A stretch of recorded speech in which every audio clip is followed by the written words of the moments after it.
what I learned from that was before you get into any type of tangible investment, you need to do a lot of research, you need to study, you need to figure out your risk tolerance, not only from a short-term perspective, but from a long-term perspective. If you believe we can change the narrative, if you believe we can change our communities, if you believe we can change the outcomes, then we can change the world. I'm Rob Richardson. Welcome to Disruption Now. Welcome to Disruption Now. I'm your host and moderator, Rob Richardson. I'm Tunde Ogunlana. And we have as a special guest, Mr. Michael Dean, who's a former NFL player, now serial entrepreneur, and want to talk to him about his experience. We've been making a special emphasis during this time, this uncertainty of the coronavirus. It's affected many people, people that, Michael may have thought that they were protected. You've been that rookie athlete before. You know what it's like to reach what it seems to be the pinnacle, your dream. You've reached it to the NFL. For others, you reach to the NBA, something that very few people can dream of. You're going to be a millionaire for life. Life is beautiful. Then things happen as you don't expect, and the unexpected happens, and life happens.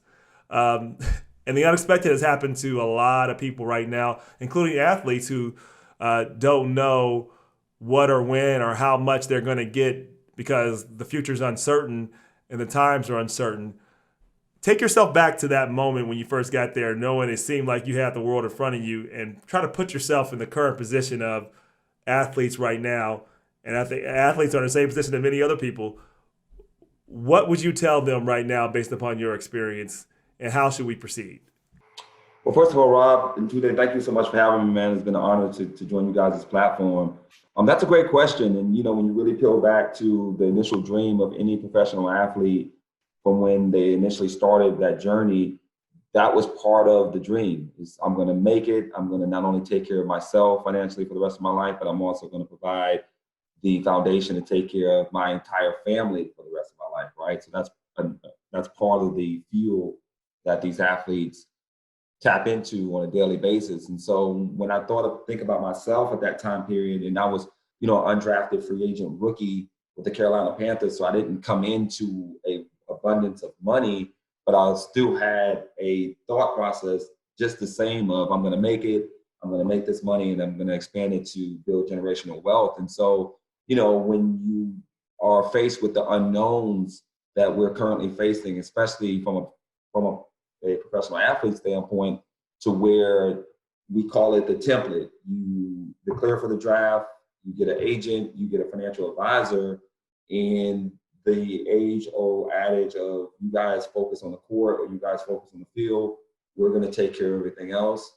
immediately applies. And so for these professional athletes now that's going through these uncertain times without the knowledge of why, right? So they've dumped in a bunch of money that they've worked hard on, they've got their sign-on bonuses or what have you, and now you're hearing all of these jargons and terms, and your overall portfolio is down 30% and you don't know why, and you can't get a hold of your advisor. There's a lot of layers to it, right? So I think right now in the current state of a professional athlete, they're still trying to catch up and do finance 101 while they're live in these markets, and their lifelong dreams are being dwindled down considerably. And so when I think back to myself at that time period of not knowing what we're facing now, not even knowing that it was a possibility of having these things happen, it was very scary. For myself, I majored in finance at the University of Illinois, so I had a little bit of a leg up. But for my constituents and my other colleagues, they were blind. And I came into the league in 2000, and we were quasi in a great or good economics position going all the way up and through when I retired, in 2001, fast forward to 2008, and we're facing the first, economic recession.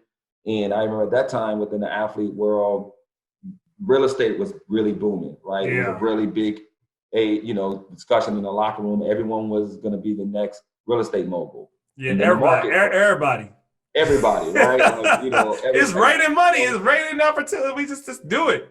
Just do it, right? So even myself, even though I wasn't, in the league, I had a abundance of athlete clients and friends, and I owned 8 properties on my own, and each of my friends and clients owned multiple properties, and we were gonna be this huge real estate mogul. And then coming out of, the recession in 2010, 11, it taught me a lot, right? And so now we're facing these times in 2018 to where with a professional athlete that's just getting into the league, they are really at a disadvantage, not only before you get there, I want to dive into what you learned, because I think there's a lot to take away from that. I was going to ask the same. Yeah, and I know Tunde has some experience with this too. I mean, you look like, we've had one of our top viewed show was with Robert Greene, and he talked about how it's no matter how smart people are, you're smart too.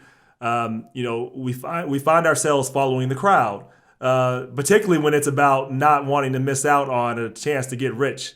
Isaac Newton fell for it in the South Sea stock bubble. You can look at that old episode. It's a great episode with Robert Greene that we talked to him about. But, you found yourself, I'm sure, caught up in it, because a lot of us were. Talk about those lessons and what that can teach you, because there's a moment where people might overreact to or underreact in this moment too. I think that's where you're going. But I want to hear what you learned in the last Great Recession. I learned a lot. And so that's a great point, Rob, to where, coming into the initial premise of building generational wealth, you want to have diversification, right? So as an athlete, we hear all these key phrases, diversification, and you want to have generational wealth, and, you're thrown so many different phrases that you want to be a part of. And so, at that time, real estate was booming. I didn't really know much about residential real estate outside of buying and selling a home, or owning a home as my primary. I didn't have a lot of knowledge as a real estate investor, right? And so with that being said, I knew that I had some cash. I knew that there were opportunities out there. And from an athlete standpoint, we really try to thumb it down to 1 + 1 = 2. And so it was sold to me that, hey, we're going to buy these homes at a discount. They're going to appreciate. You're going to sell it at a premium. You're going to make money, right? And so I was like, man, it sounds good to me. It's a tangible asset that I can always, it's a commodity that I can touch, I can feel, and it's an appreciating asset. And so once that was sold to me, I jumped all the way in. I went from not owning any homes to owning 8 homes in the span of about 3 months, right? And so I own homes in Charlotte, I own homes in Atlanta, I own homes in Chicago. And I thought I was on my way. Little did I know, coming down the threshold 3.5 years later, was this thing called a recession and a real estate bubble bursting, right? No one during that initial phase of the pitch told me that. They didn't say, hey, Michael, you buy these homes in 2003, but in 2007, 2008, this thing is going to crash, and you better be able to prepare for, some down times during that time period, and so when I was faced with those challenges in 2007, 2008, all those people that sold me the initial dream, they were gone. And I then had to educate myself on the laws, the protection, and also just how to get out, where I am from a risk analysis perspective, and figuring out where the bottom was going to be, and then proceeding from there to protect my financial lifeline at the time. And so what I learned from that was, before you get into any type of tangible investment, you need to do a lot of research, you need to study, you need to figure out your risk tolerance, not only from a short-term perspective, but from a long-term perspective. Now, that's actually one of Warren Buffett's thing. He asked, he didn't invest in a lot of businesses that made a lot of money. And he had a simple answer. They said, well, why didn't you invest more? I can't remember if it was Apple or Google. He said, I didn't understand how they made their money, so I didn't invest. And so it's not that that wasn't a good investment. That's just the area that I don't understand, so I'm not going to invest in it. And that's such good advice. It's like, if you're going to invest, this is your money. And I think, it's not only professional athletes, but a lot of us, we're like, okay, we feel like we want to just turn ourselves over to the quote unquote professionals. But, as turning it over to the professionals is, they don't always know what they're talking about either. One, and they're not always looking out for your best interests.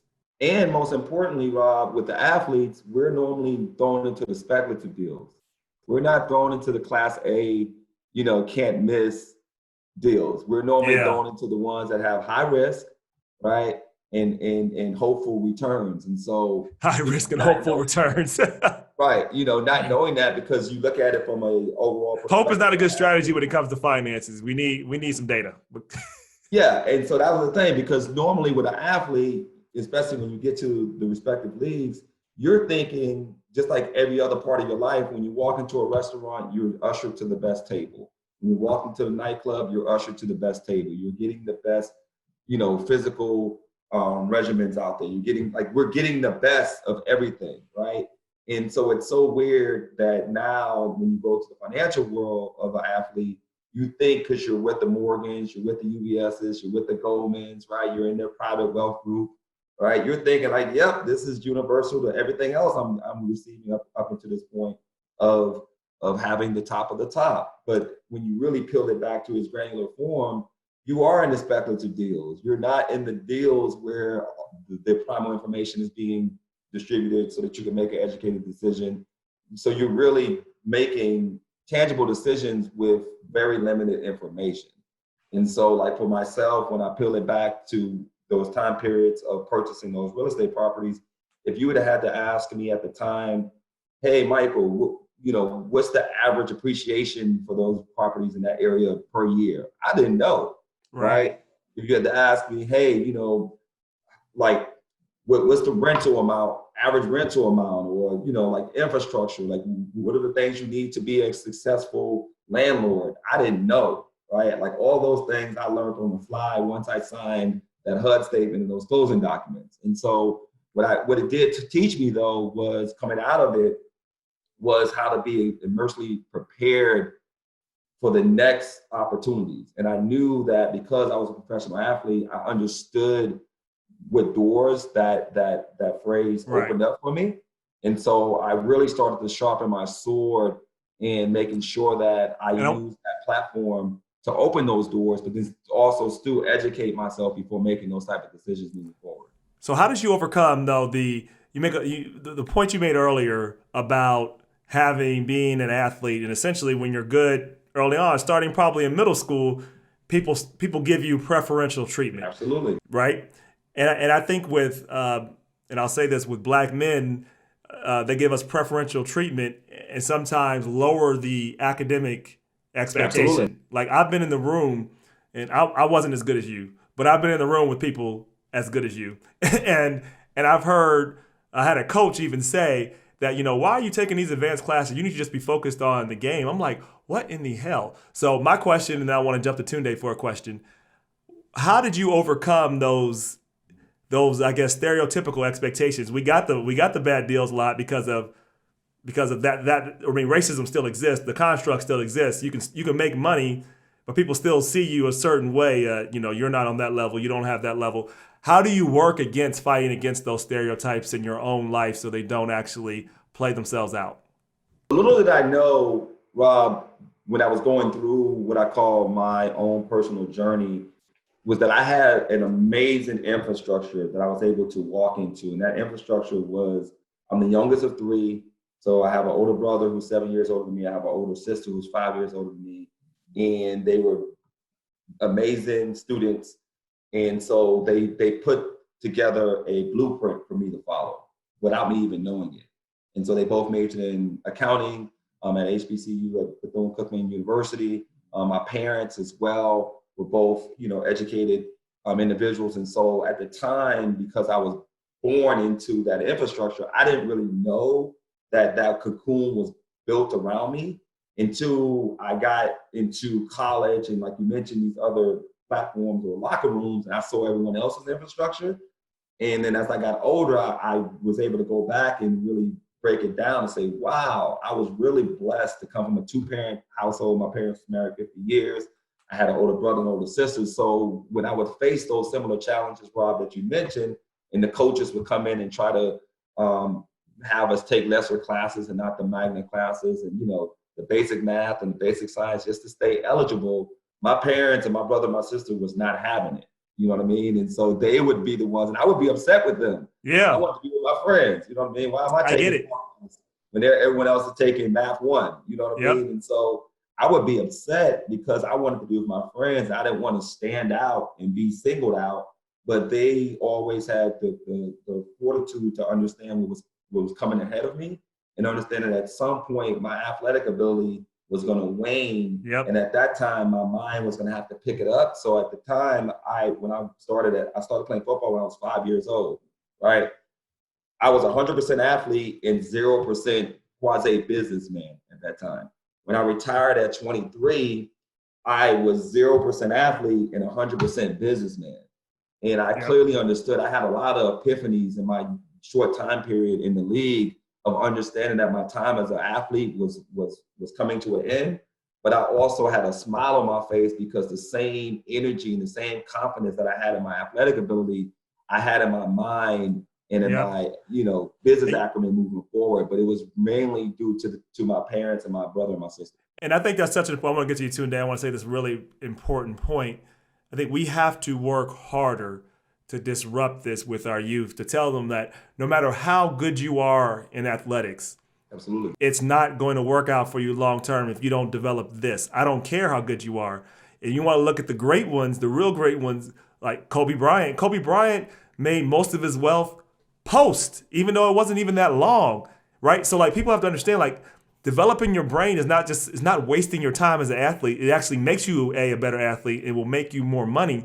You can't have one without the other, because you don't develop that, you're not going to make it. When we see this play out again and again. Adrian Peterson lost $100 million, and people, like you said, how can he do that? It's real easy if you're not developing a financial plan and mindset. If you just if you fall into the trap that you're special and that people are always going to take care of you, as soon as they don't need you, you're out. To bring that story to life, right? So my brother and my sister both graduated with an accounting degree. And so going into college, I'm getting recruited, fairly heavily. And college coaches are coming and they're asking me about, what position I want to play and some of the things I like about their program. And then we would briefly talk to the academic counselor for about 5 minutes through the whole process. And, the academic counselor would ask me, Michael, what do you want to major in? And I would say accounting. Now, if you would have had to ask this next question to me, I didn't know. If you had to say, Michael, what is accounting? I didn't know that. I just knew that my brother and my sister was accountants, and it's working for them, so it's going to work for me, right? So with going into a business school in any university, that comes with a lot of responsibility, right? And so I can always tell, my parents can tell, most importantly, that when I would say that to a college coach, depending on which school they were representing, they would have a different type of reaction. If I'm saying that to a college coach that is expected to win 10, 11 games a year, he would have a different reaction than a college coach that is expected to win 5 to 7 to 8 games a year. And so I was blessed to select the University of Illinois as my school of choice to go and pursue an academic and also athletic career within. And so I arrived on campus. Normally the freshmen have to, or the football team in general, have to arrive on campus for the fall semester about 2 to 3 weeks prior to school starting, because we have to get ready for the season. Yeah. Freshmen normally arrive a week before the upperclassmen. And so I arrive on campus, we start practicing 3 days and so on and so forth. And so school is starting to get closer and closer as we're nearing Labor Day, because school normally, starts after Labor Day. So we're getting close to school. I would say it's about 10 days out before the first day of school. And my mom is asking me every time after practice that night, have I selected my classes yet? And I'm like, nope, I haven't selected any classes. No one's talked to me about any classes. I'm just practicing football. So the next day goes by and the next day goes by. And every night she asks me that question, right? So we get to the Monday prior to school starting. So school is starting the following Monday. Same process. Michael, have you selected your classes yet? Nope. Tuesday. So we get to Friday. I walk in the locker room and I have a bunch of orange bags in front of my locker, plastic bags, right? It's about 10 of them. Me being an athlete, I'm thinking we were sponsored by Nike. This is our merch for the year. Right. So I'm thinking I'm about to get fresh Nike gear. I'm about to get some J's. I'm about to get some warm-ups. I'm like, okay, this is what the college lifestyle is about, right? So I look in the bag. To my disappointment, I see books. So I'm like, what is this? So I'm pulling out the books, looking at them, what have you, pulling out the syllabus, looking at that, reading. I pull out my class schedule. So then I get on the phone, I call my mom, I say, hey, Mom, guess what? I actually got my books today in my classes. She says, you got your books in your classes? I said, yeah. She says, well, did you select them? I said, no. She said, did you talk to anybody? I said, no. She said, how did you get them? I said, they were just here. So she says, okay. So she calls that, with the power of sports, football and basketball, we have our own academic counselor. So she calls our academic counselor at the time, and she says, hey, Michael just mentioned that he received his syllabus and his class schedule and his books, but he never selected any of them. And so the academic counselor said, no, Mrs. Dean, with him being a true freshman, we select his classes for him and, to help balance his transition to being a student athlete. Oh, wow. So my mom, understanding, she college, educated individual, my brother, my sister going through the process. Her next question is, well, when he's done with these electives, what major is he going to be in? Like, what is these classes leading to? So she says, speech communications. 80% of our team was majored in speech comm, okay? My mom said, no, Michael wants to major in business. So she said, okay, that's fine. So she calls me upstairs, the academic counselor. She tells me to go and bring my books and everything. I bring my books to her. She makes a phone call, okay? The phone call is to the business school. She tells them who I am. She tells them what I want to do. She writes a name on a sticky note. She gives me the sticky note. She tells me to go talk to this guy over on the other side of campus. I go over there. I tell them who I am. I give them the sticky note. They make the transfer, pull up my transcripts and everything. Everything checks out. And I get transferred over to the business school, which at the time, and I'm pretty sure it is now, University of Illinois has the top 10 business school in the country. Right. And so, looking back now, my teammates always just look at me as an anomaly because I was one of the few, I think it was myself and another African-American through my tenure there that was majored in business. And we had 83 guys on scholarship. And so people were always looking at me as an anomaly, like, man, how are you performing being a starter on a Big Ten team, but still majoring in finance and, doing quite well for yourself. And so just to tell you that story, because that's such an important story. I mean, because you just bring up points that they made it easy for you to take the easy way out, but put a barrier for you in order to take business classes. So they wanted, and most people are going to default to the path that, oh, this is what I'm supposed to do, not understanding everything that's not understanding that that's setting them up for a fall in the long term. All they want them focused on is the short term, which is why I have so many problems with how we educate our athletes when they say they're going there for school. It's a lie, because half the time they just make sure they're going there to perform. To stay eligible. So if it wasn't for my mom, I would have fell right in line with the crowd. Yeah, because I didn't know anything else. And so just a quick little tidbit. No, I think that's very important. I'm glad you shared the story. Yeah, absolutely. Yeah, no, this is Mike. I thank you for sharing the story because, there's a lot of things that are bringing back memories for me. Obviously, we have a similar path, but not exactly the same. I never played professional sports, only college, and it was basketball, not football. So we only had 14 guys, not 83. But the journey is very similar in terms of, in my experience of, like you're saying, watching friends of mine at the time being told what classes they were going to take, and kind of just accepting that, where guys like us didn't accept it and went for the harder challenge. And there's a lot that can be unpacked with all that historically and how people are brought up and the education they get in elementary through high school and their confidence to be able to navigate the minefield of a university education system, and then their family dynamics. And I appreciate you sharing about your family too, because it shows how important being in the right environment from day one is. But share with us too, because you're bringing out a lot of interesting things. I mean, I could see some young student athletes and young professional athletes watching something like this, and not yet understanding, because a lot of the things you're talking about take experience. Even the professional athletes that I've worked with in the past from a wealth management standpoint, fortunately, by the time I've begun the relationship with them is because they already kind of got quote unquote burned somewhere else.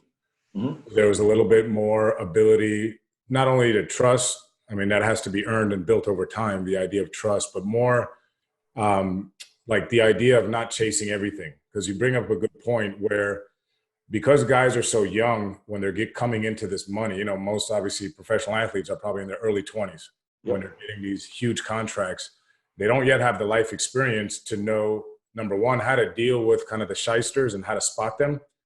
And number two, just to understand like a good business investment or the markets or anything like that. So one thing that I think you could help, since you have such a broad experience from, and I want to highlight this from you, not only having played professional sports, been in the NFL, and then also a finance degree, but you're also a certified financial planner, and you were a financial planner for many years.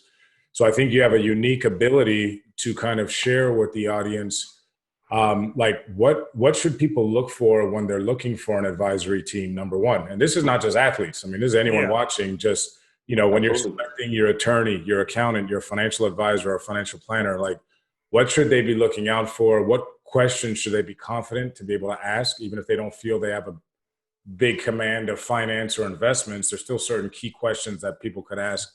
And then lastly, just your thoughts for anyone like in today's world with, you know, it's April now, in 2020, we're dealing with the coronavirus issues. So have you seen a need to change any advice that you may have otherwise given someone that's younger, that's looking at how to build these advisory teams around them in this environment?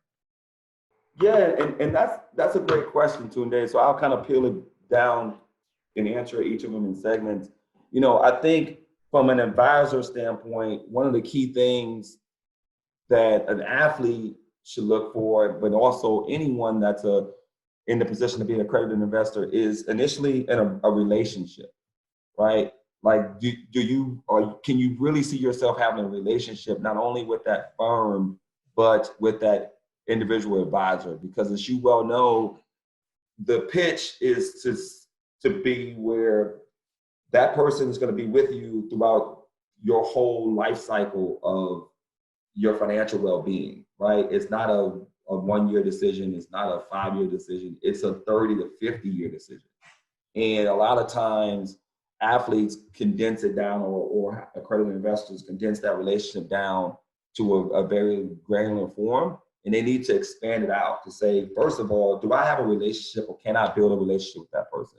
Is that person or that entity educating me, right? So before I sign on a dotted line, are they providing the educational tools that will help build my business acumen so that I can make a tangible decision on who should represent me in this financial space? And so I think a lot of times, especially with athletes, it's the adverse effect, is where we sign with a guy and then we try to find out all these things, where we should reverse that process to where we should get tangible things prior to, meaning educational tools. What is that person's investment strategy? And not only from a short-term standpoint, but from a long-term standpoint. What is that individual advisor, what is he invested in? What's important to him? What is his risk tolerance overall? Because a lot of times his risk tolerance may be different than yours. And I think that overall, being with a reputable firm, I think that's very key. I think being with not so much chasing who that advisor has, because I think that's another fallacy in the game, is to where, you know, a lot of these advisors or agents will walk up and their first comment to the guy is, I have this person, this person, this person, this person, this person. And they name the top 5 wide receivers, average salary paid guys in the league. And for a rookie, I'm like, oh man, you're managing Larry Fitzgerald's money?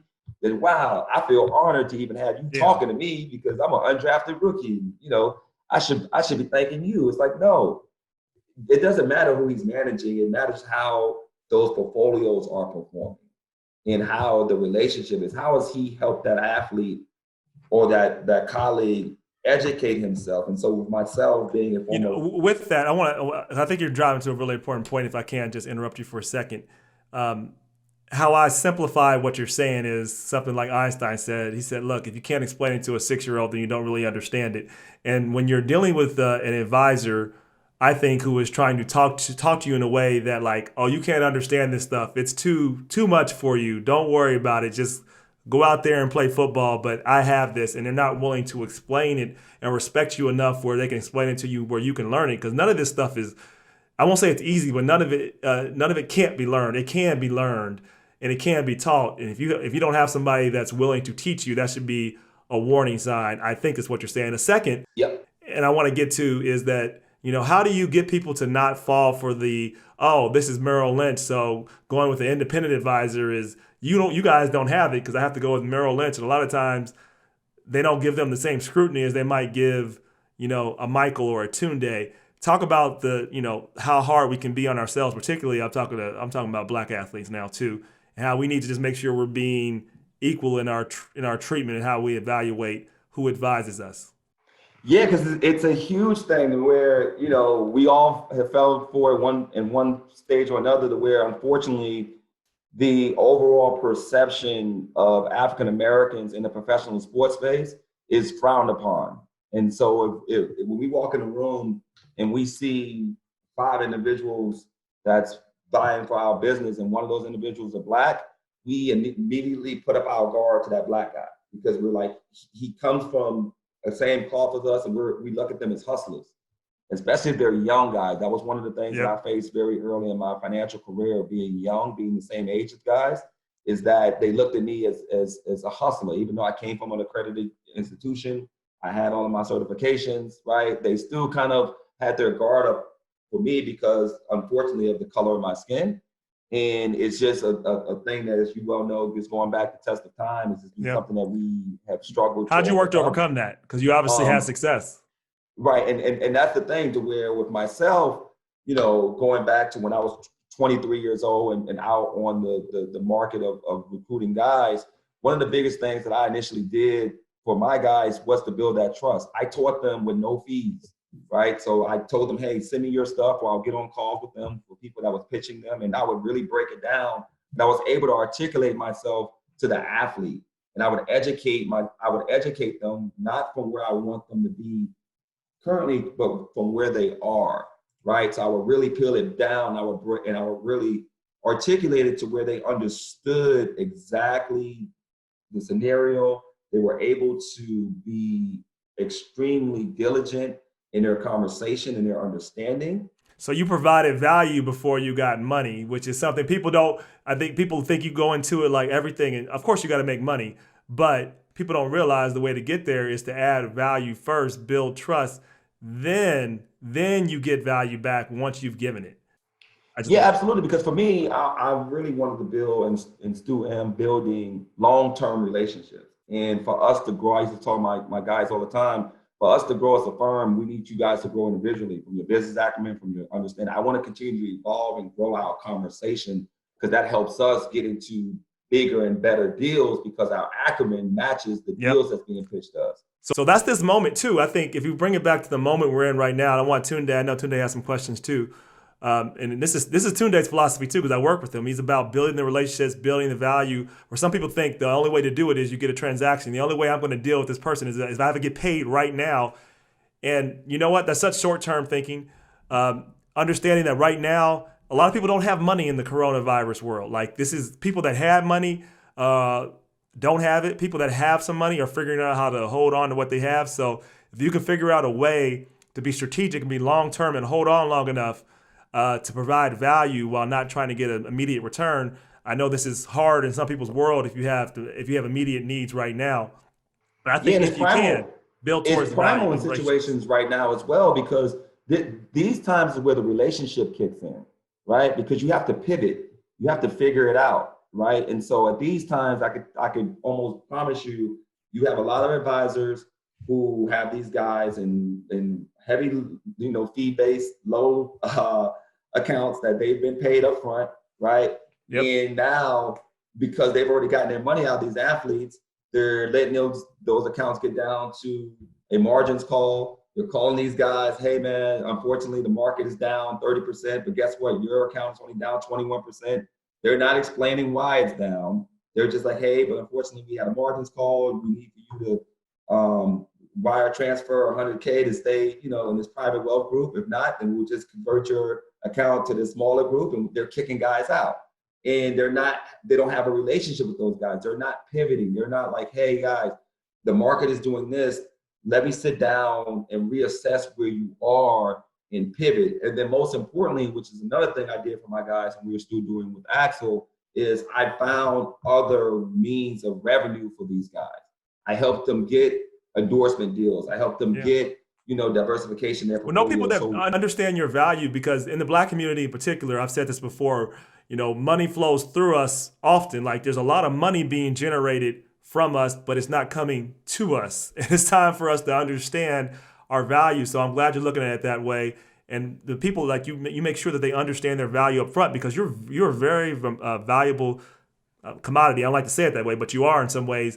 But recognize that value and what you can bring, and that you can do a lot more than just transfer money to other people. You can actually build opportunities for not only your community, but your family. Tunde, did you have some other questions you wanted to get to? Yeah, just this is great, Mike. Again, I appreciate you joining us. So like I've got a sheet full of notes here to keep writing stuff as you guys are talking. But one of the things I wrote down here is cash is king. Going back to your comment about, because I think it's and obviously the universe of professional athletes compared to the non-athletes in our society is extremely small.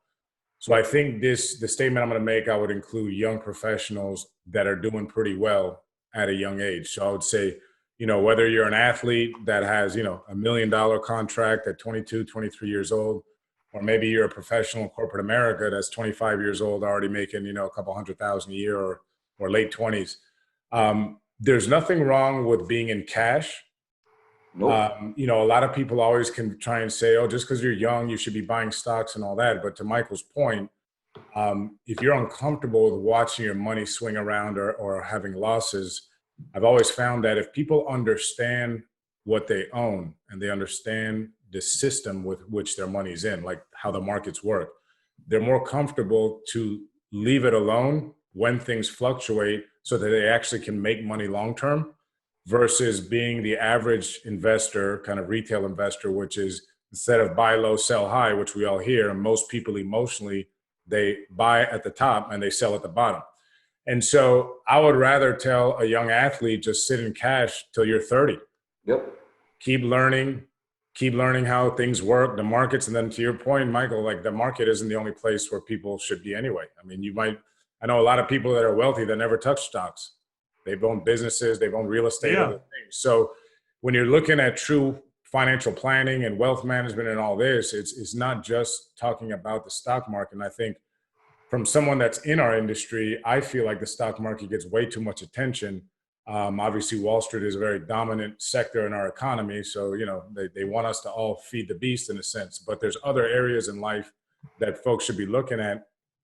And also, I feel like your experience is partly what made you better as well, right? Like your experience in real estate in 2008 with the crash, you had 8 properties, after that, you didn't have 8 properties after the crash, all that. And that's where I sometimes also try and tell young people, not just athletes, but anybody younger, is just like when we learn how to walk as babies, everybody fell at some point. And if we never try to walk again, we'd all be riding in strollers. Yep. So the idea is that you're going to lose money in some endeavor at some point when you make an investment, period. Even Warren Buffett still loses money. Correct. So let's just, I feel like it's about the level of comfort of how much you're willing to lose and exactly. know you can lose. But part of that, what I've learned with my own life experience, part of that learning your own comfort level comes with learning learning the pain of a loss so that know if you like this or not type of thing. Yeah, it's true. So, and one thing I'll add that I tell guys all the time is when you become a professional athlete, man, you're 1% of the 1%. You've done something that very few have done. You've hit the lotto for the most part, right? Even if you haven't made 7 figures, I tell my guys this all the time, that's playing for the league minimum, that's still mid to, upper six figures, that you are at a competitive advantage to your colleagues that just graduated last year, right? And so if you've hit the lotto, most people don't hit the lotto twice, right? And a lot of times athletes expedite the process of going from an accredited investor to a mogul, right? And I'm like, hey guys, there's a lot of layers that you have to, levels that you have to go up to become that business mogul that you're reading about. The Warren Buffetts, the Jay-Z's, the Sean Combses, the Robert Greens, the Robert Smiths, stuff like that, to where, like Tunde's point, and they're not even to that point. They're not even the person. I don't think. Just to interrupt you, I want to go to that point. I don't think Robert Smith is great, but like 99.99% of us, including athletes, aren't going to be him. But you can be in secure position, hold cash, and make sure you're financially stable. Lots of people can reach that point, but thinking that you can try to chase somebody who's a multi-billionaire is, I'm not saying you don't aspire to it, but be practical. But you have to get into the mindset of an athlete. Yeah, that's true. In my mind, because somebody said, hey, you would never be on the field with Deion That's Sanders. true, yeah. And then one day I was on the field with Deion Sanders, and I'm like, you know what I mean? So from an athlete standpoint, when they hear that, they're like, nah, I've achieved this dream. I want to be able to Which makes sense, which is some of that is positive, but you may, right. I like the way you said it. You're not going to hit the lottery twice, so also figure out how to get there. Yeah, and so therefore, I just think that you have to have just like you had a plan to get to the league, you have to work hard, you have to train harder than everybody else. It was layers. Absolutely, it was layers, and so you have to have a team around you that you trust, that can walk you through each phase of your life and understand that there's going to be silos and there's going to be troughs throughout that time period that you're going to have to function through. And so just don't pick, back to your question earlier of how do you select a financial advisor, just don't pick a firm or individual that has all the bells and whistles, and especially when things are positive. You really want to pick someone that matches and mirrors your personality traits and your investment palette, not only for the short term, but like I said, not making a 4-year decision, but a 40-year decision. Yeah, I'd say develop your relationships, so who advises you, and it sounds like develop other relationships to help you gain wealth, but develop the relationships first, right? I mean, and this is the opportunity at this moment right now. It's you can develop relationships, seek to add value, not to just take. And I think people think you just come and you just take, and no, you have to actually develop the relationships, work with people, get to know them, understand them, before you seek to take something from them. I tell this to people all the time too. I've been in politics, and I had to raise a lot of money when I was running. And people ask me, what's your first time running? How did you raise all that money? I said, very simply. I said, I spent my entire career building relationships. That's how, without ever asking people for things, doing stuff for them, asking. And then generally when it came time, it wasn't a hard sell, because they're like, look, we know Rob's been out there working hard, doing stuff, and I know I can depend on them because I didn't ask for things before. I just did them, not seeking an immediate return. So Tunde, did you have some points you want? I know you had some questions. No, this is great. Nothing to add. I know we got to wrap up. Mike, I want to thank you though. And it's also just to say here, Mike's been, we've asked Michael to come on board with our firm and consult with us from the angle of concierge and certain services due to his experience, both when he had his own practice as a certified financial planner and then his own business with Privé Society. So I don't know if you want to do a quick mention of that, Michael, but I want to thank you again for your Before time. You do that, I want to have a couple questions and just get to that at the very end. Just talk about what you do and where you do it. But before you do that, I have just a couple of high level questions I ask typical people that come on this show that I want to ask you. If you had a billboard or Google ad that stated what you believed in, your philosophy in life, what would that say and why? I would say be a star, not a flashlight. And let me give that depth. When you become an athlete, you have this amazing talent, right? And you ascend through life very fast, and everyone's looking at you. You're a shining object. And then your talent gets taken away. One day you get cut, you get released, you get hurt, and now no one looks at you anymore. And you're still searching for that feeling that you had when you were that shiny object. And my coach told me that when I was very young of Michael, be a star, not a flashlight. A star shines forever. And you really put into the universe and into your approach of becoming something that is of excellence, but from a consistent perspective, meaning you use your athletic talent to get you in places that your mind can carry you to become a star. And so that's one of the biggest things that I, to this day, drive myself with, is to say, Michael, no matter where your talent has gotten you up to this point, figure out how you can ascend to the next level. How can you continuously push yourself to be a star, that someone that not only created generational wealth for yourself, but for your family and your community. How do you pivot from that when you're an athlete and you're used to being in the arena, having fans scream your name, then to that not, so you don't have that external trigger anymore of saying, Michael, Michael, Michael. How do you do that when you don't hear fans screaming you're not in the arena, you don't have that anymore? Because that's sometimes a drive to do that too for people. Yeah, you have to sit down and be honest with yourself. And there's some amazing stories of individuals that sat down and really was honest with themselves as far as figuring out where your talents really are outside of physical. How can you become still an impact that has people still screaming your names? Because there's still ways to have people screaming your names. Obviously, it's not 80,000 and 90,000 that we're used to, but you can still have, you look at the Michael Strahans, you look at the Magic Johnsons, LeBron James. I'm not talking about on the field, the Junior Bridgmans. You know, you have some athletes out there that have been able to become amazingly successful, the Michael Jordans of the world, the Kobe Bryants, that you mentioned earlier, to where you are so talented as an athlete from a mental standpoint. You just have to sit down and tap into what those talents are.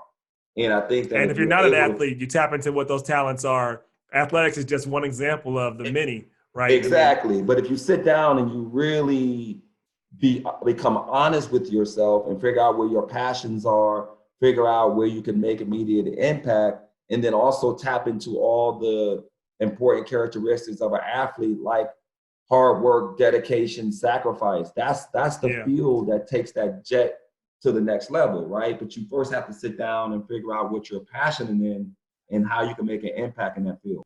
And I know we got to get ready to wrap because we have another one right after this, but I will just say this, that it's, when I think about what you said, I think of it as two. Figure out what you're passionate about and what your skill set is too. Absolutely. And then figure out where the two align.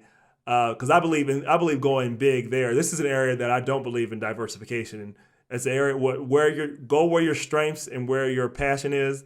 But you have to also be predisposed to this. Like if your passion is all to be an NFL player and you're 5'5", it's probably not going to work, right? But but it doesn't mean you can't be in sports and understand from economics, and you could be an analyst for the sports. Like, figure out what your passion is and align it there. And then you got to have some basic foundation. Like, listen, you have to do some things you don't like. If you tell me that you don't like math and you want to be rich, you're going to have a problem, likely, because you have to at least understand you don't have to be a genius, but you got to understand the basics and want to do some critical analysis. So pour in the foundation, and then making sure you focus on those strengths, the things you're passionate about and that you're predisposed to, I think is the way we can go, because all of us aren't going to be athletes, and even the ones that are athletes are not going to stay athletes. So there's a lot of ways to be successful out there, to break the narrative, to break down these constructs, because I want to disrupt the patterns that I'm seeing. Black wealth is generated to go to 0 by 2053, according to the trends. I don't accept that. Michael, thank you for your work in preventing that. Tunde, thank you for what you do. Tell them where they can reach out and learn more about you. We'll also put it in the notes as well if you guys send it to me. Sure. So I'll go first. So I can be reached. Tunde mentioned it before. I'm the CEO and co-founder of a company called Privé Society. We're a high-end lifestyle management and concierge company that services not only high net worth individuals, but corporations as well. We have a website, privésociety.com, but then also I am a general partner with Axel Financial Group, in which I run their sports and entertainment. Michael, I appreciate your time, brother.